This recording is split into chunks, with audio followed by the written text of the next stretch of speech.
Welcome to the Energetic Psyche, a weekly podcast hosted by yours truly, Dr. Adrian Campbell, where we talk about real life, challenge assumptions, and explore different ways of being in the world. This week, for our very first episode, I have Shannon Gorzak and Morgan Pemberton, two of my very best friends, joining me to talk about what it's like being a woman over 35, the good, the bad, the ugly, the uncomfortable, and the enjoyable. I hope you enjoy this very first episode, and thank you so much for joining us.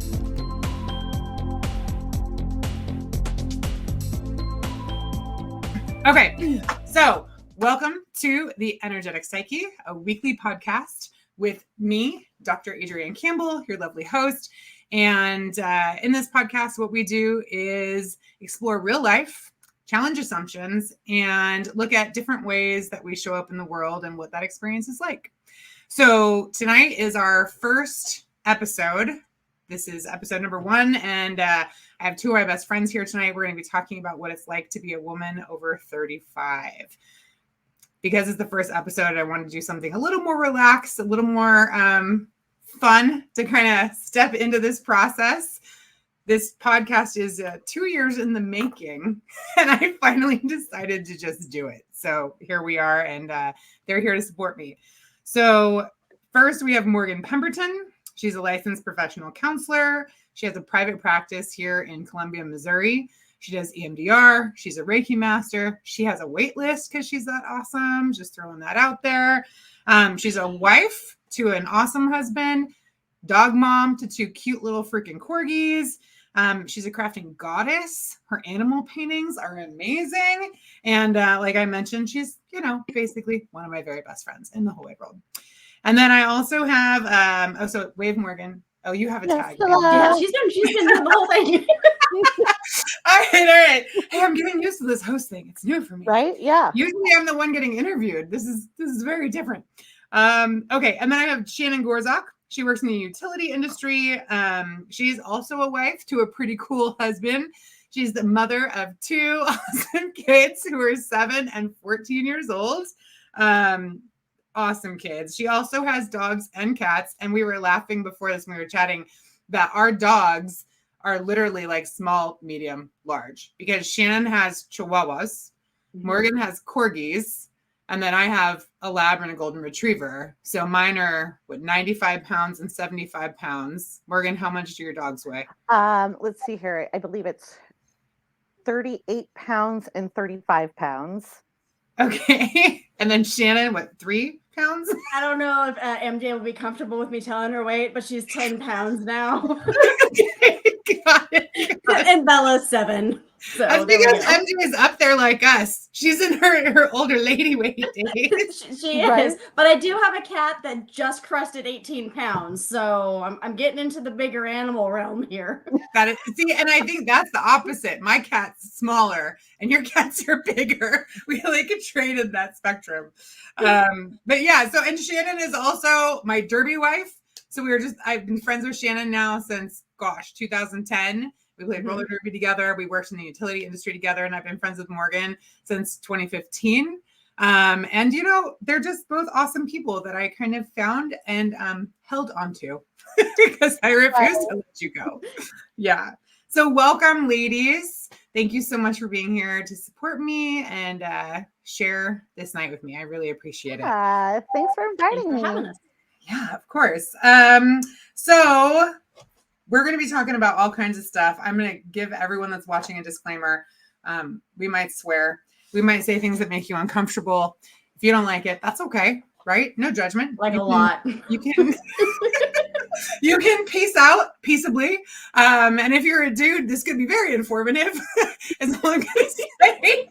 So maybe, just try to enjoy it. Have a good time. And if you have questions, we can see the comments, supposedly.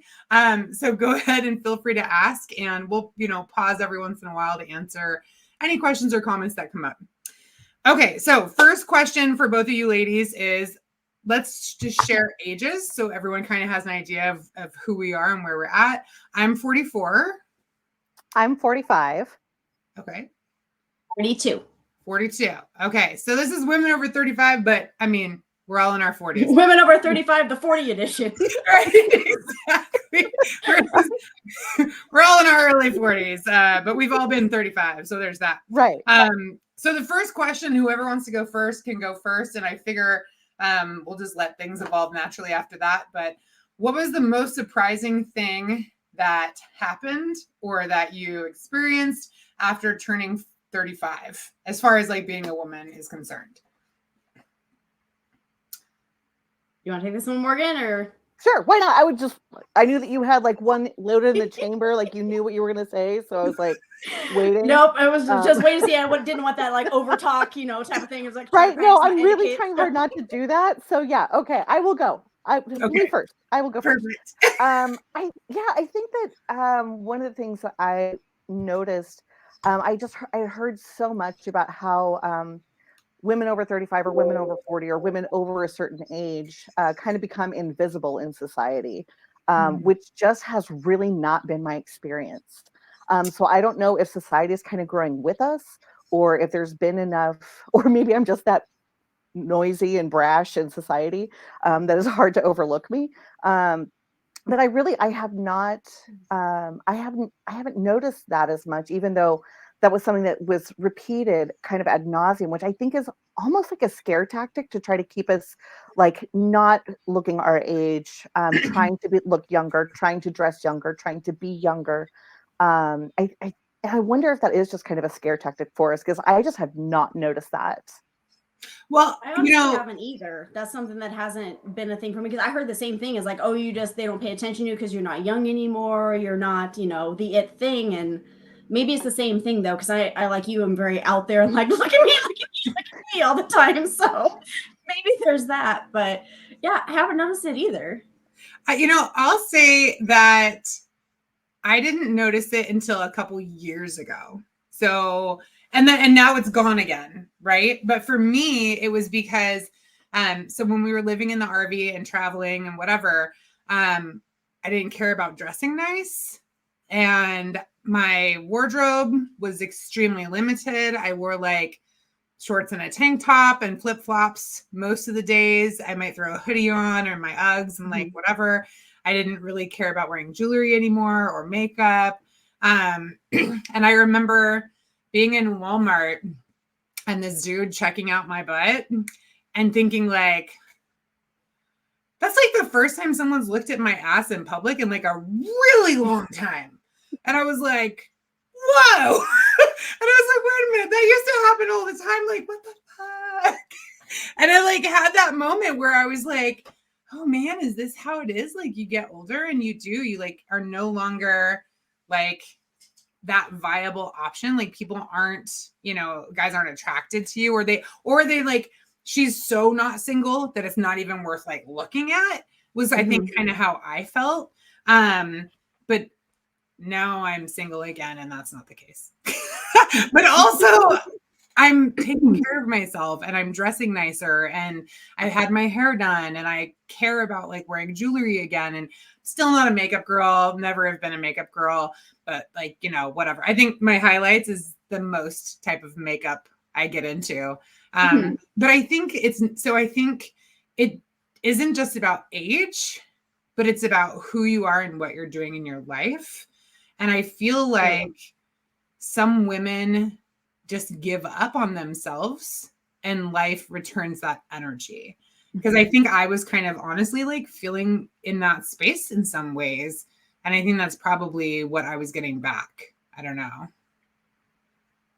That's possible. I mean, for me, when I hit 35, actually when I hit 30, it was kind of like that moment of I am not 20 anymore. Like I'm not in that group. I'm not in the clubbing. I'm not like, I'm a real adult now, right? Which you don't really feel like when you're in your 20s. You try, like it's pretend. Thing is pretend. But then as I transitioned like closer to 40 into the 35 realm, it was more of that kind of just not giving a fuck anymore. Like I cared like still about my appearance and that kind of stuff, but it changed. It was about me in that moment. And it wasn't, even though I've been like locked down since like I was 18. So it's not like I've been out like hunting for anybody to date or doing that kind of stuff. But there's always that as a female that need to kind of compete kind of vibe right that's there, as far as like you're beautiful and I got to match that and those types of things, the standards out there. And I just didn't care as much. anymore. It was like, I'm going to wear what I want to wear for me. And if I like what it looks like, that's cool. Right. And there'd be people like, I can't believe you're wearing those pants, like, you know, teal ones or pink or whatever. It's like, why would I not? Why am I going to relegate myself to just black and tan and shades of navy, right? To transition in my life. I want to wear stuff that makes me feel good. So I'm going to do that. And then as I got 40, it was definitely like, I really don't give a fuck now. I'm going to wear exactly what I want and do what I want. And I'm just going to be who I am, because I'm a lot more confident in that now than I ever was in the past. Like, I wish I had an ounce of the confidence level in myself that I have now back when I was in my 20s or my 30s, because I think I would have been a much different person, right? Gone different places, done different things, maybe a whole different path in life, right? As far as like career choices, whatever. So it's just different to see that for me, looking at that transitional period of even from 35 to 40, seems like that was probably the biggest realm of growth for me. Well, and you know, like as you were talking, especially in the beginning, talking about like the competition, like both of us moved from California to Missouri, right? And I've been back to California a couple of times, well, more than a lot of times since I moved out here. And the energy between women feels so different here than it does there. And I noticed that like competitive vibe so much more out there, and like that like desire or need to be pretty or prettier or whatever. I noticed a lot more there. So I think like for me, because I moved here when I was 35. And so I think for me, part of it was leaving that culture is what allowed me to kind of escape some of it. But then also absolutely what you said, because I think once and this is something that Jungian psychology talks about all the time, is that like the first half of life is about focusing on the outside world and how we show up and the way that we put ourselves out and the relationships we build and what we can get. And then the second half is about us. And like, is this really the life that I want to be living? Is this what's important to me? And I think like in a lot of ways that translates to the like, I don't give a fuck what you think, because I'm not living for you anymore. Like I'm living for me now. And like, this is what's important for me. Well, I think I'm a lot more. Sorry, go ahead. There we go with the talk over. I was going to say, for me, I think I am more cognizant of it as well, because I have a 14-year-old now, right? She's in that part of where it can make or break you, right? Especially as a female, of I've got to fit in. My daughter does not fit the mold of everything, right? Which I fucking love. Like, it's amazing. So cool. Yeah, she does her own thing all the time. She has her own style, like. And so that's the thing, is trying to be very cognizant of how I present myself and how I talk about myself and the things that I do, or the other women around me, right? In that, trying to make sure that no matter what, it's a positive thing, which is really hard to undo, 35 plus years of conditioning, and then to suddenly be like, no, everything's amazing, I love myself and you should too. Right? And honestly believe it in your core that that's true, right? It's hard. So I look at my kids, and that's kind of also my motivator to be like, I got to be who I am, because I need them to see that. So they're still going to struggle. I'm not naive. It's still going to happen, but maybe there's going to be a couple tools in the toolkit they're going to pick up and be like, I remember the time when mom had this and she did this. So I need to go that route, or something similar to get over those humps. Absolutely. Okay, now you can talk, Morgan.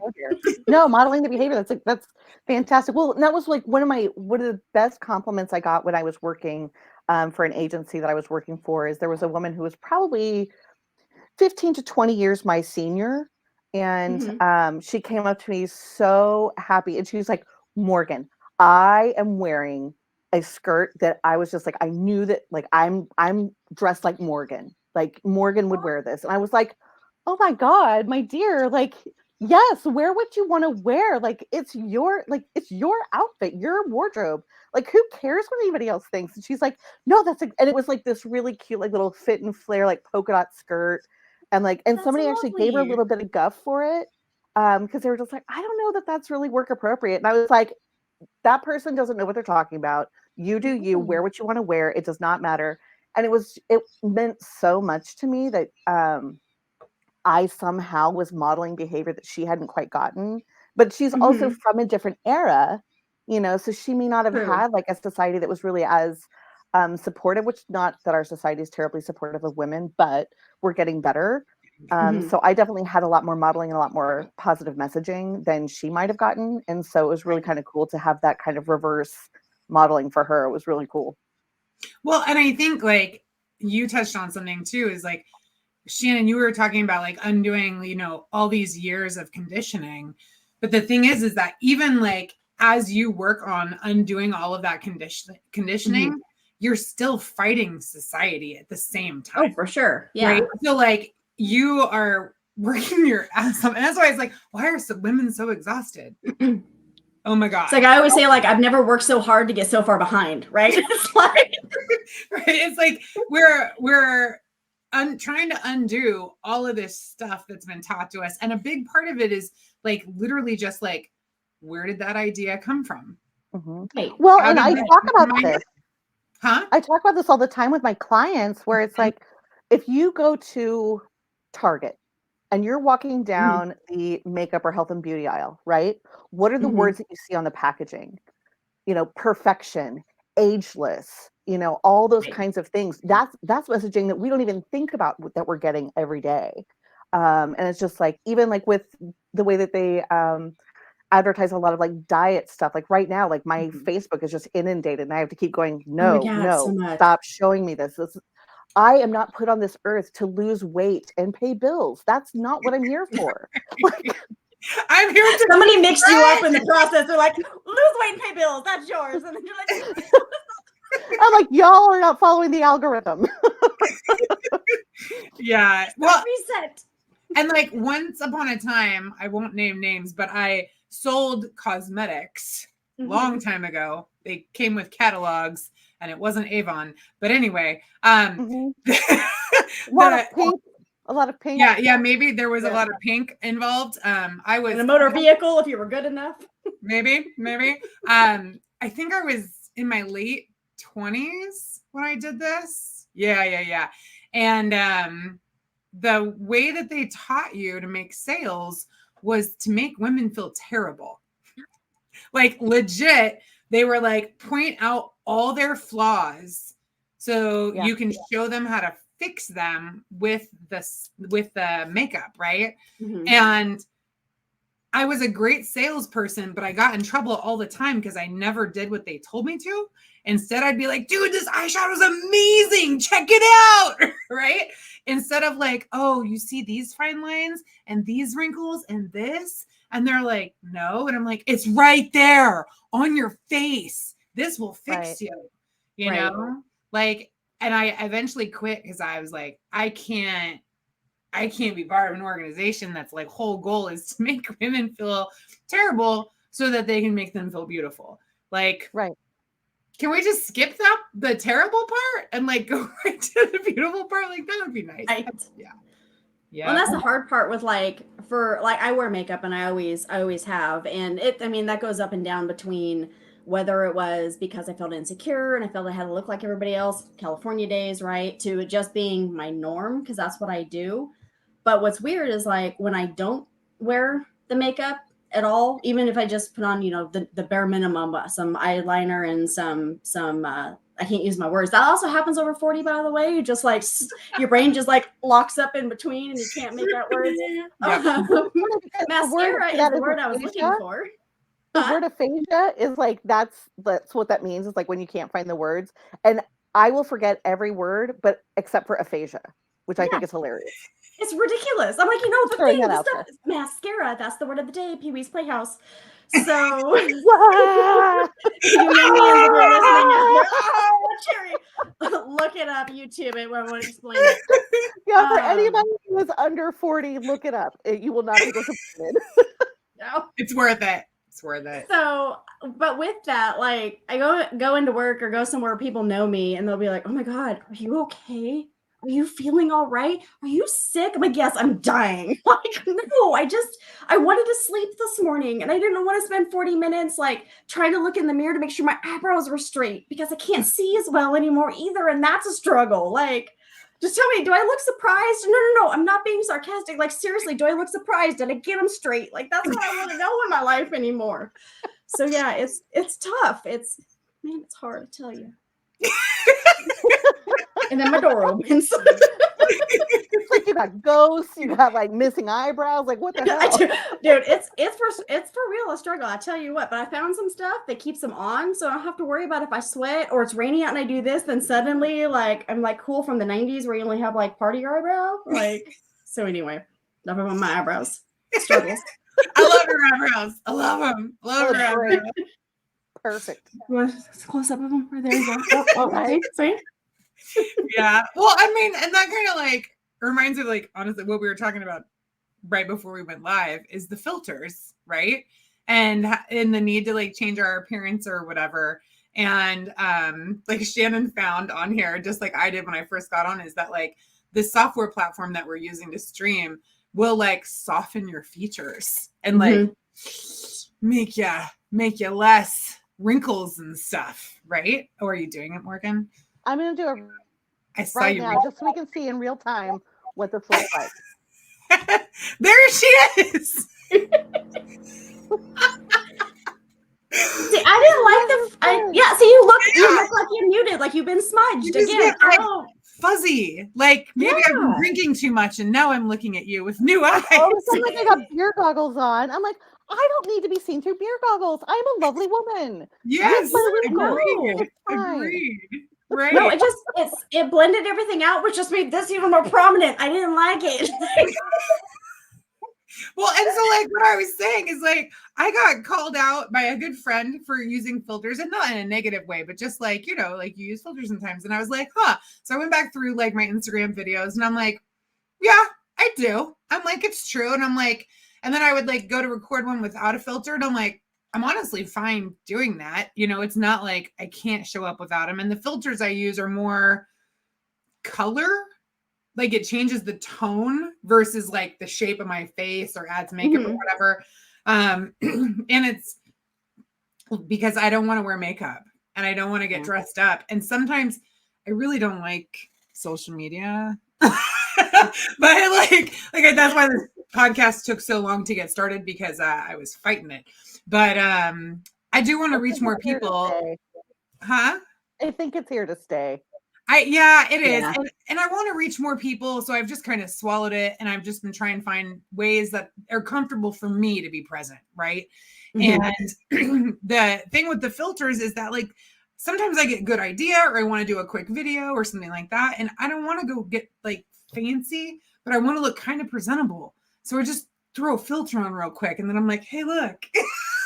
I think that's our equivalent of getting ready now, is like, instead of being like, oh, I'll just throw on a quick scarf or a beautiful hat, I'll be like, I'll just throw a filter on it, it'll be fine. Okay, but see, here's the thing about like being a woman over a certain age, you know, in particular, it's like we have this pressure to like, we have to put on makeup in order to feel presentable. Do men do this? No, they don't. They just get to age gracefully, but we don't. And it's just a crime. There are a lot of really pretty men showing up on social media.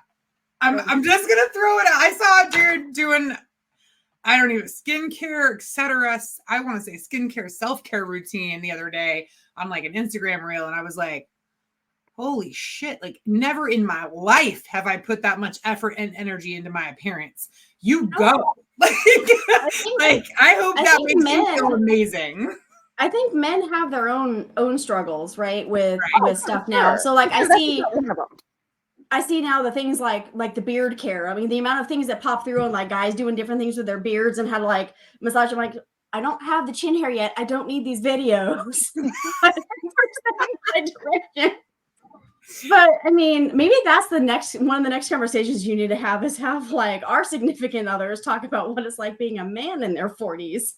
Right. It's not a terrible idea. I mean, that's for sure. I do have a few veterans on the schedule just to come on and talk about like what it was like transferring from like military service into like whatever they're doing now. Right. Right. So that'll give us some man perspective. Well, but I think it's hard for men to decide, like, is the dad bod and or is the chiseled physique? Which one do I go with? Which one am I aiming for the summer? Like, where's my? Although I did see a post which was like, this guy's like, lifting up his shirt, showing his abs and everything, and he's just like, like, you're telling me that women don't prefer this, and the guy goes like, no, it's if your entire personality is abs guy, they're not into that.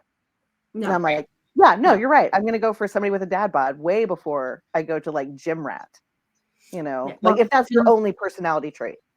Well, and like I was talking to my nephew the other day too, is like to have a body like that takes so much time and effort. Like once upon a time, I had a 6-pack and had 18% body fat, and I had to eat 4,000 calories a day or I would pass out because I worked out so much. Mm-hmm. But those calories had to be a very specific type of calorie. Like I couldn't just go eat donuts, right? So eating was a challenge. The amount of time I could get in the gym was a challenge. Like maintaining all of that, it took a lot of effort because you essentially are turning yourself into a high performance vehicle. Right? Yeah. Like you don't get the cheap gas anymore. You gotta like everything costs more money, it takes more time, whatever. And so there's nothing wrong with those guys with all the abs, but you as a female, you gotta know what you're getting yourself into when you date a guy like that. Like you're not gonna be drinking beers together and eating chili cheese fries. He's gonna be eating probably 15 eggs for breakfast and a protein shake, and then spending 3 hours at the gym. And I mean, what I always say is those are really nice to look at. But if I'm going to cuddle up with something, I want a little bit softer, a little more cuddly. A nice soft place to land. Healthy though, because, I want you to live for a long time. But yeah. And comfortable, I want to have an easy life, I think. So, yeah. Okay. So Shannon, did you answer what the most surprising thing was for you? I think you did. It was the not given a thought. I think so. We have went tangential all over the place since then. So yes. I know. So for me, yes. For me, the thing that really surprised me the most, to the point where like I can't get off my soapbox about it, like I can't, is how much we hide shit from each other.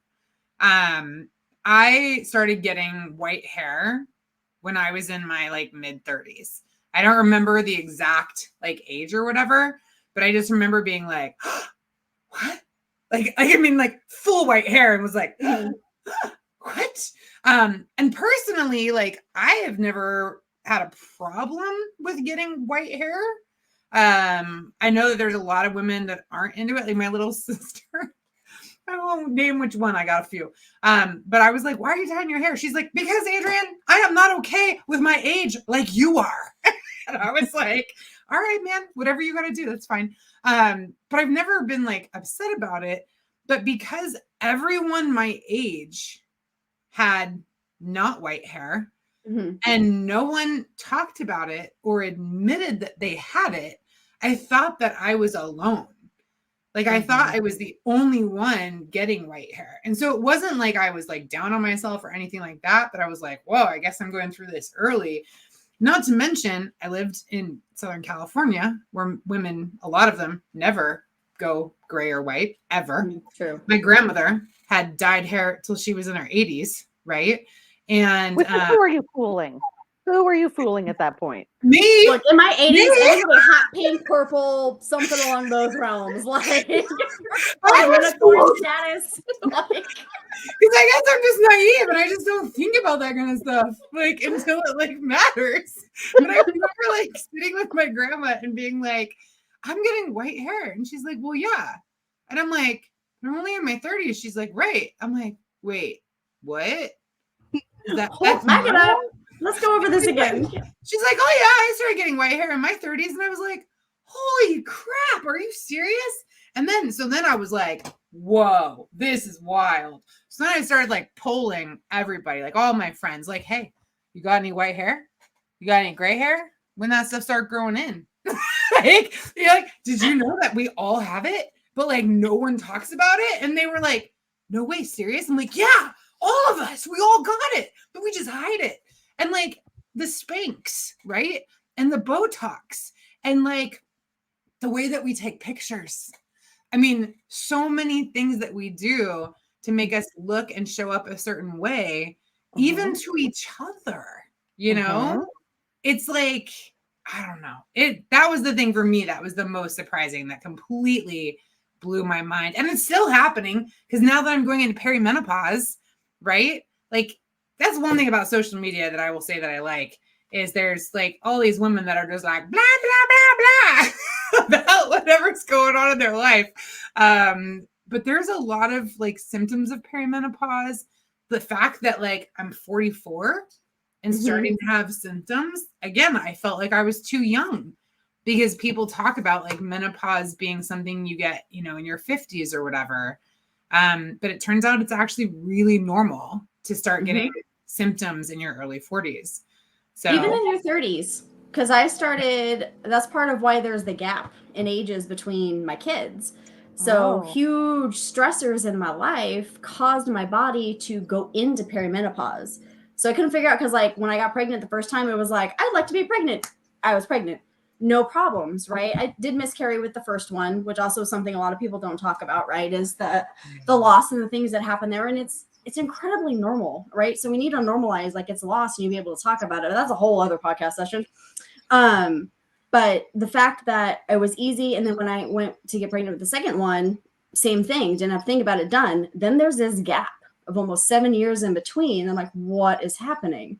Didn't realize, right, not thinking about it at the time because you're living life in the middle of everything, is that huge upset from moving from California to Missouri, just different life things going on. A lot of things hit me at one time.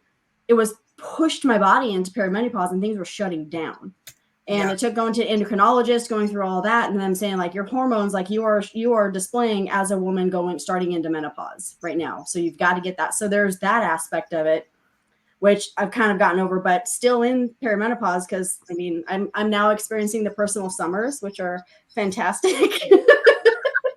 What I call them. I call them that too. There's many times I went out to visit my folks and they live in another cold area now. They also moved from California, but I was like, no, I'll take the dogs out. It's fine. They're like, it's freezing outside. I'm like, you have no idea. I need to be outside right now, laying on the ground. Yes. Yeah. I need the cold in this moment. Like just for 5 minutes, just give me that and we'll go ahead and move on with it. But well, I'm actually going to talk to some of my colleagues tomorrow, because I have a couple of colleagues that will come into the office, turn the heat up to 75, which then actually makes it 80 degrees in the office.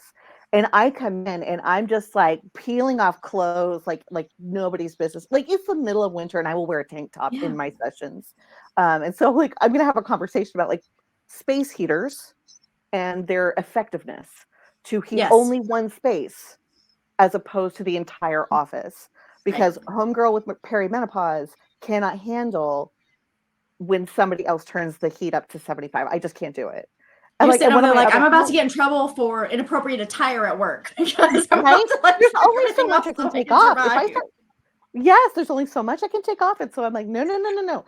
But yeah, and then I was like, y'all can put on a cardigan. Right. Wear a sweater. That's what I'm like. Wear a sweater.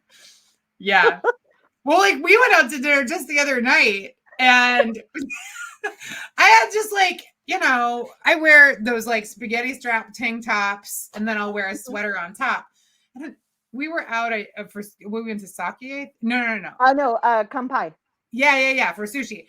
And we're sitting there and it was like really warm. And then I started getting like a hot flashy. So for me, they're like these volcanoes that start like right in the center of my chest and then like spread out. So I started getting one and I was just like, oh God. So I'm putting up the hair, you know, and I'm like wanting to take my shoes off because I don't know, that makes me feel cooler. And then I finally was just like, fuck it. And I took my sweater off and I'm sitting there in a restaurant in like basically what to me is an undershirt. And I don't care at all. And that like, I think also goes back to the like, who gives a shit? Because at that point, like, what are you going to do, man? What are you going to do? You're going to look at me and be like, oh, you're chubby. Sure. Okay. I'm also having a hot flash and I will cut you. What next? Exactly. My comfort in this moment is so much more important than whatever judgment you're going to pass on me. Right. Like, okay, you know. And then if you want to keep enjoying dinner, you'll avert your eyes over that direction and leave me to my own personal business. Like, this does not involve you in this moment, so please leave.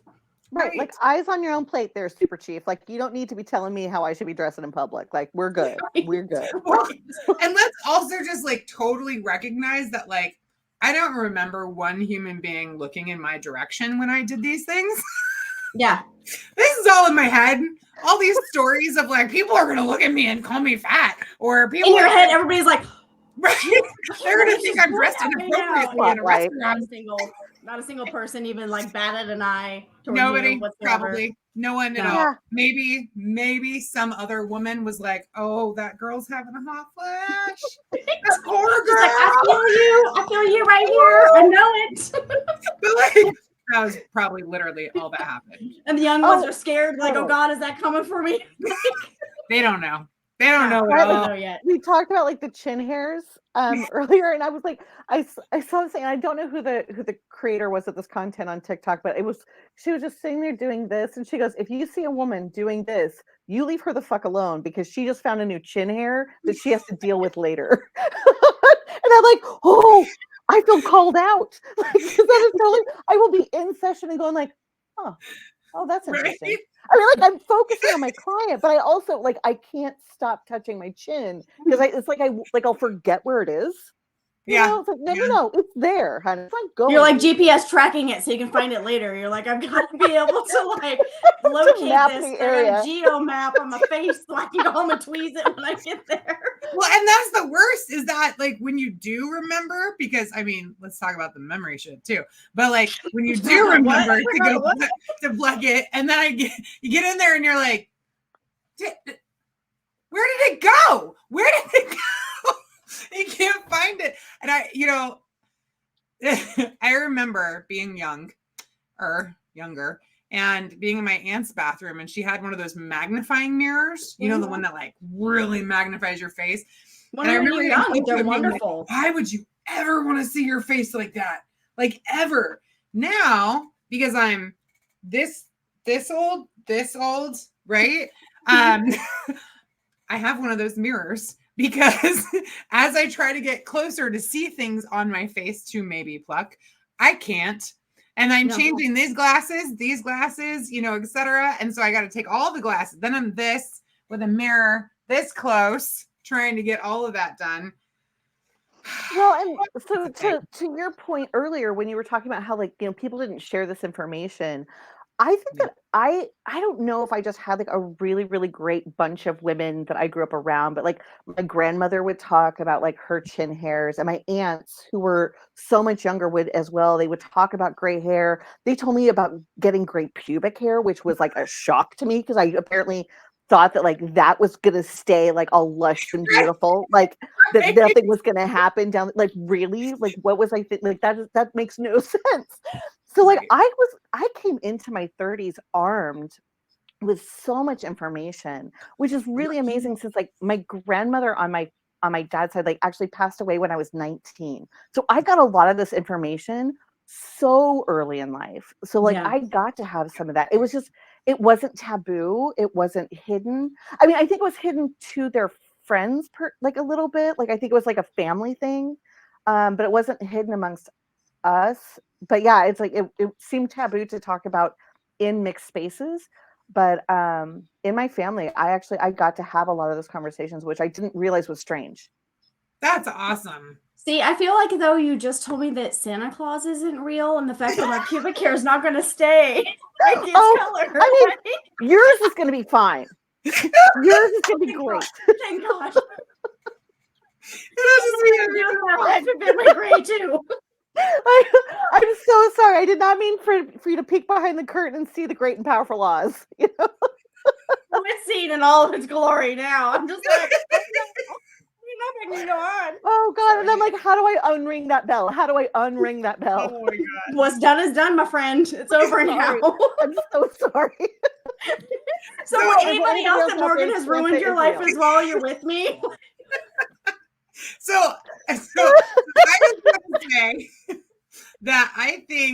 a big part of at least why the women in my family didn't talk about this kind of stuff is our cultures, right? Mm-hmm. So like, and it's funny because so half of my family is Italian. The mm-hmm. other half is not. They're much more reserved. I would say like grew up upper Midwest, Swedish, Swiss, German, like don't really talk about things that are not pleasant. So like not hearing about it from that side of the family does not surprise me because nobody talks about anything besides, you know, topics that are allowed to be discussed in church or something. I don't know. But then the Italian side, you would think like, yeah, we're going to talk about everything and like be really open and whatever. And I would say me and my sisters are like, absolutely. Right. I have 3 sisters. So there's 4 girls, my poor brothers. And we talk about, I think, just about everything.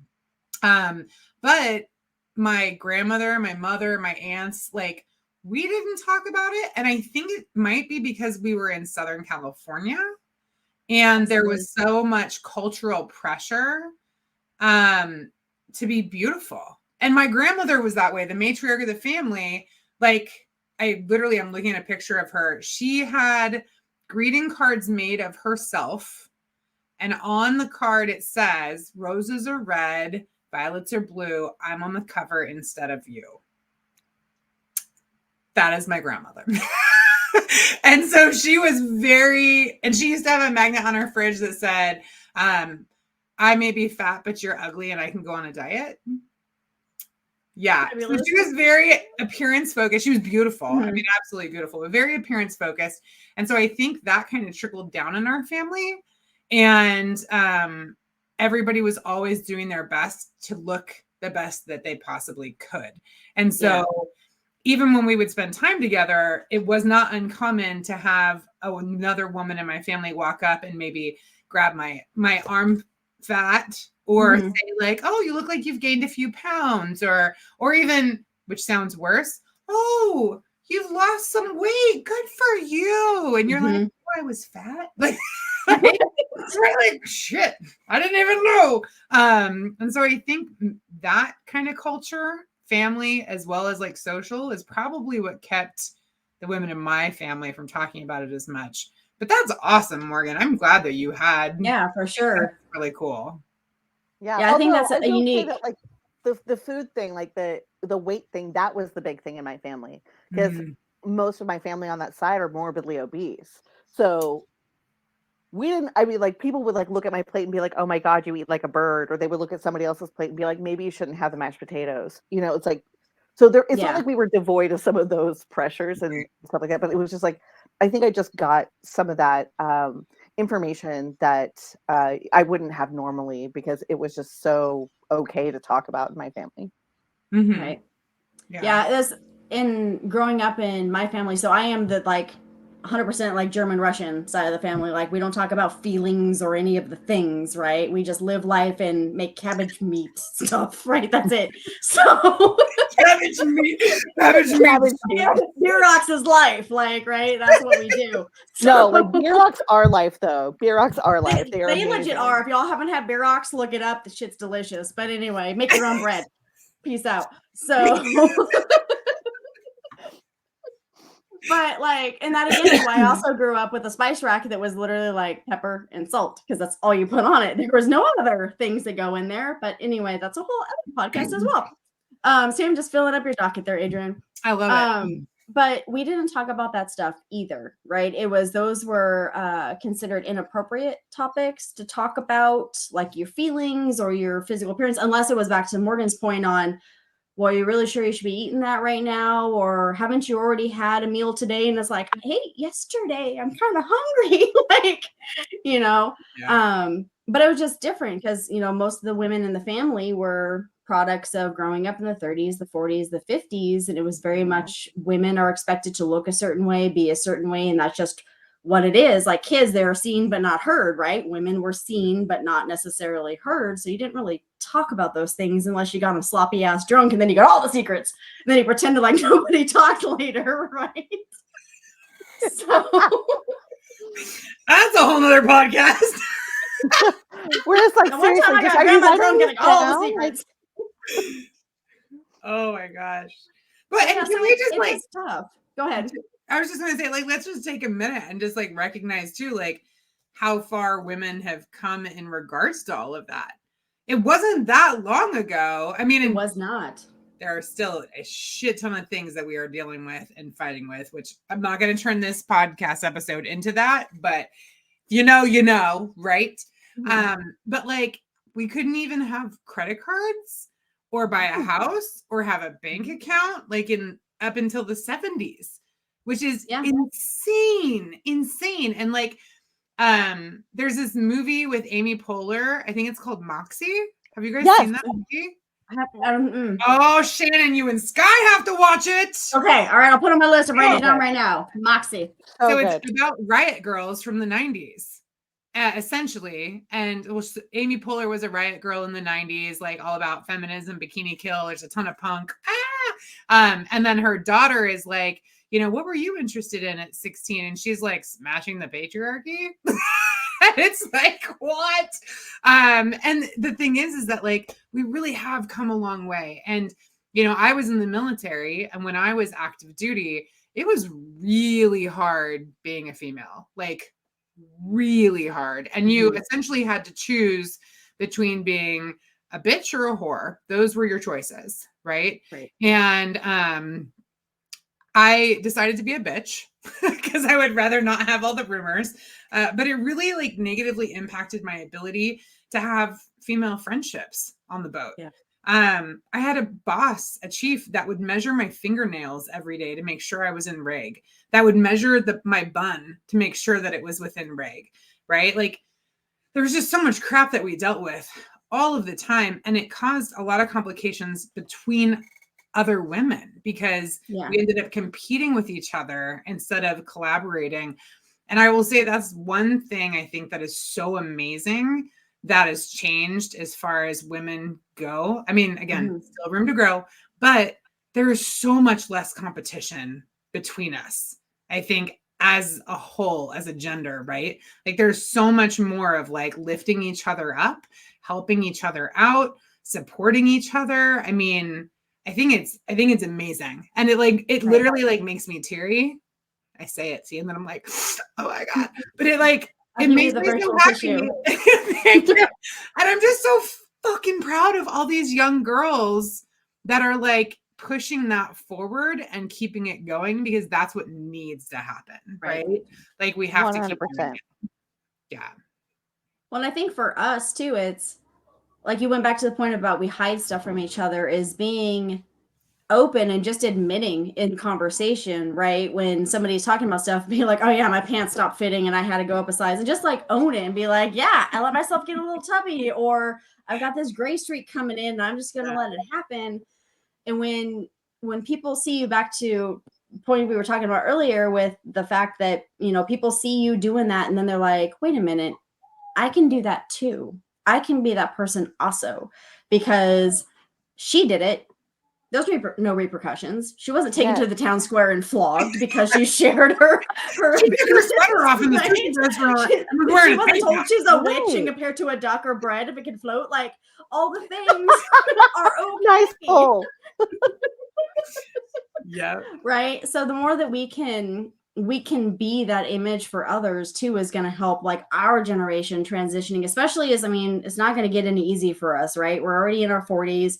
50 is not a walk in the park, neither is 60, 70, so on and so forth. Things are going to change a lot in our appearance and our structure and the ability of just being able to get out of bed and not cry because your knee hurts and you don't understand it, or your hip fell out of place and you're like, how did this happen? I just sneezed. I don't get it. Or when you pee yourself randomly for whatever reason, like it's a whole host of things. And you don't have to have had children for that to happen. See, that's what I was told, is like, if you've had children, then that's something's going to happen. They didn't tell you like, oh no, you're not safe. Your pelvic floor is going to change. Having children just speeds up the process, Morgan. No, it's eventually coming for you. So like something that I was looking for, because you could probably see that I was scrolling, because I wanted to get it right. But anyway, I'm just going to paraphrase. I saw this quote that was like, it's really important that when you're burning down the patriarchy to not use other women as kindling. Yes. Oh, yes. Right? Yeah. And I think that totally. we've been taught so much that there's only so much space for us. And it's like, well, then I'm going to create a new space. Mhm. I'm tired of waiting for the space to open up. I'm just going to create it. Which, Adrian, to you, like this, that's what you're doing here too. Just even with this Absolutely. podcast tonight, I think it's amazing. Thanks, man. So, and we have a comment, FYI, from Michelle. I see it. And oh, you can see it too. Cool. I do. Yeah. So, absolutely, Michelle. Michelle says, on point. I'm so glad we've evolved from that and have gained our voices. Yes. Yes. Cheers to you, Michelle. Absolutely. Absolutely. Cool. Well, ladies, we have 9 minutes left. Look at that time filled right up. So, is there any like parting wisdom or anything that you want to make sure and share to, I would say, to any woman, right? Of any age. Because one thing I will say that I've found is typically my clients are 35 and above, because the women that I work with are women that have gotten to that point in their life where they're like, they take a look around and they're like, what am I fucking doing? Right. This is not the life I want to be living. Right. That's typically who I work with. But I have started to get clients that are younger and younger. And I think it's because they're waking up sooner. And part of it's the stuff we were just talking about, right? But they're paying attention to what's going on in the world in a way that's different than we did. And I think a big part of that is the feminine movement where like, we don't have to have a husband to be successful. Right. So at 27, you can look at your life and say, is this the life I want? There's a higher level of empowerment, right? I think in younger women, which is so fucking cool, man. But yeah, so like, is there anything that you just want to make sure and share with women of any age? Yeah, one of the things I think is the most important that I learned is that timelines are arbitrary. If somebody says you're supposed to have your career by this, or you're supposed to find your passion by this, or you have to be married or have children or whatever the case may be, or be partnered, however that looks like in your life, or you have to have it figured out. Like, honey, none of us have it figured out. We're all still just flying by the seat of our pants. It's just like by the time you're in your 40s, you go like, I haven't really let myself fail. So what's the worst thing that's going to happen? Like, if I fall flat on my face, who friggin' cares? It's going to be all right. But like, all those timelines are so arbitrary, because I get that so much in my office. It's just people going like, I don't have a kid yet, or I don't have this yet, or I don't have my career started. I'm like, yeah. And like, there's time. I remember, I had like a full, like, I've had a few breakdowns. You know what? I call it joining the Coast Guard my early life meltdown, but whatever. But I remember being 27 and I left the person I was engaged to. I was 27 years old. I had moved to Colorado with him. We were going to get married. I had a big old ring on my finger. We were going to have kids, all of that. And it didn't work out. And I left him, and I was living in the basement of a friend's house, working like an okay job. I'd been out of the military for, I think, like 2 years. And I definitely was like, the fuck am I doing with my life? Like, I'm 27 years old. I'm supposed to be like married and getting ready to have kids. And instead, like, this is what's happening. And honestly, I didn't find my jam in life until I found Jungian psychology. Really is what came down for me. And I was 36 years old. And now I can honestly say, like, this is my jam and I love this. But those timelines, they create a shitty amount of pressure. And so I think you're absolutely right. It's never too late to shift. That would be what I would say, right? Yeah, is that never too late. That was going to be my message. So I was the one that was hitched, married, had the babies, all the thing by 27, right? I had my career, had my degree, had my kid, had my husband, had my house, had the white picket fence. No, I didn't, because we weren't allowed those in my zoning code. But we had the things, right? HOA. Sorry. all the chihuahuas. I had the cat. Like I was living the dream, white suburbia. And here I am at 42. I'm going back to school, right? Because no matter what age you are and where you think you are, your life is not set in stone. What you've done in the past does not dictate what you do for your future. And I think we get caught in but I have to follow this pathway. I've already started this. I've already exerted this much energy, whatever. I'm set and I've got this that takes care of me. I've got this person. If you're not happy in the relationship, reevaluate it, figure it out, or leave it and go find something that makes you honestly happy. If you're not happy in your career, same thing. Not happy in your friend circle, same thing.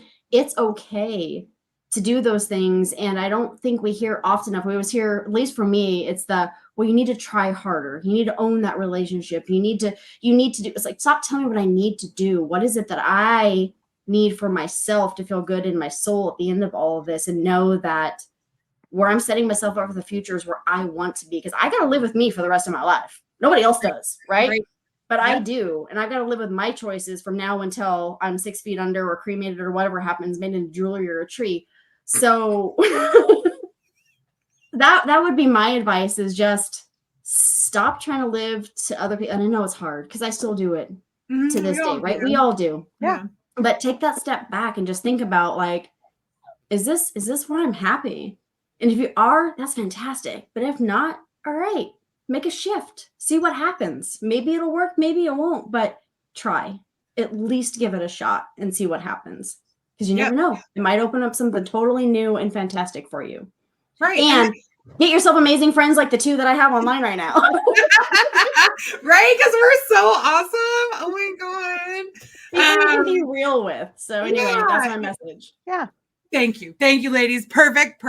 And it's one of those things where I often tell people don't change until the pain of staying the same outweighs the pain of changing. Right.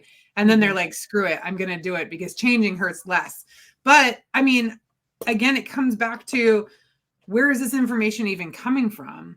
Why did you build the life that you did and in the way you did? Is it really what you want? And, something that I've worked on a lot for myself, and I've, worked with a lot of my clients, and not just clients, because I teach, right? So students, really, comes out a lot, is what is your definition of success? Because I think one of the things, especially when we get into this age, is golden handcuffs, right? Yes. As we get trapped into thinking, like, at this age and with the amount of stuff I have and the lifestyle I have, like, I have to live a certain way and maintain this. Because if I get rid of it or change jobs, I'll lose everything. But, like, what is everything? And is it your everything? Right? Like, and we're living so much fucking longer these days, man. You're not going to necessarily die at 60. Now, you might. I mean, let's be real. I don't know how long you're going to live. But no promises are made in this broadcast. No. But chances are you can live into your 80s or 90s, And so at 40, like, I remember thinking, like, God, I have so much to do. I remember walking through grad school one day. I have so many books I want to write, so many papers. I have all this research I want to do. And I was feeling like so much pressure. And then I read this quote about Carl Jung that said he wrote this book, whatever book it was, when he was only 46 years old. And I was in my 30s still at the time. And I was like, only 46. Only. And I think sometimes as women, we put too much pressure and we forget that we matter still after childbearing age. And we have so much time to accomplish the things that we want in our life. So get clear about what you want and have the courage to fucking go after it. That's my thing there. So we got another comment. So Michelle left us with some words of wisdom as well. She says, focus on being your authentic self and align your future with things that support that. Michelle is very wise. 100%, Michelle.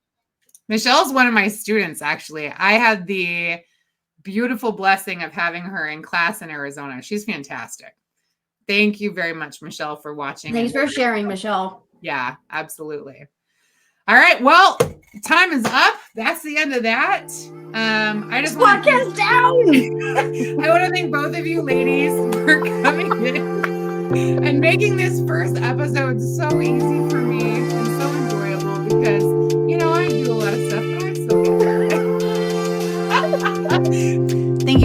for joining us on this very first episode of the Energetic Psyche, a podcast that streams every Tuesday, 7 p.m. Central Standard Time. I look forward to having you join us again, and if you'd like more information, please check out my website, www.energeticpsyche.com, and feel free to connect with me on social media. I'm on Instagram, Facebook, and LinkedIn. I hope you have a beautiful rest of your week, and I look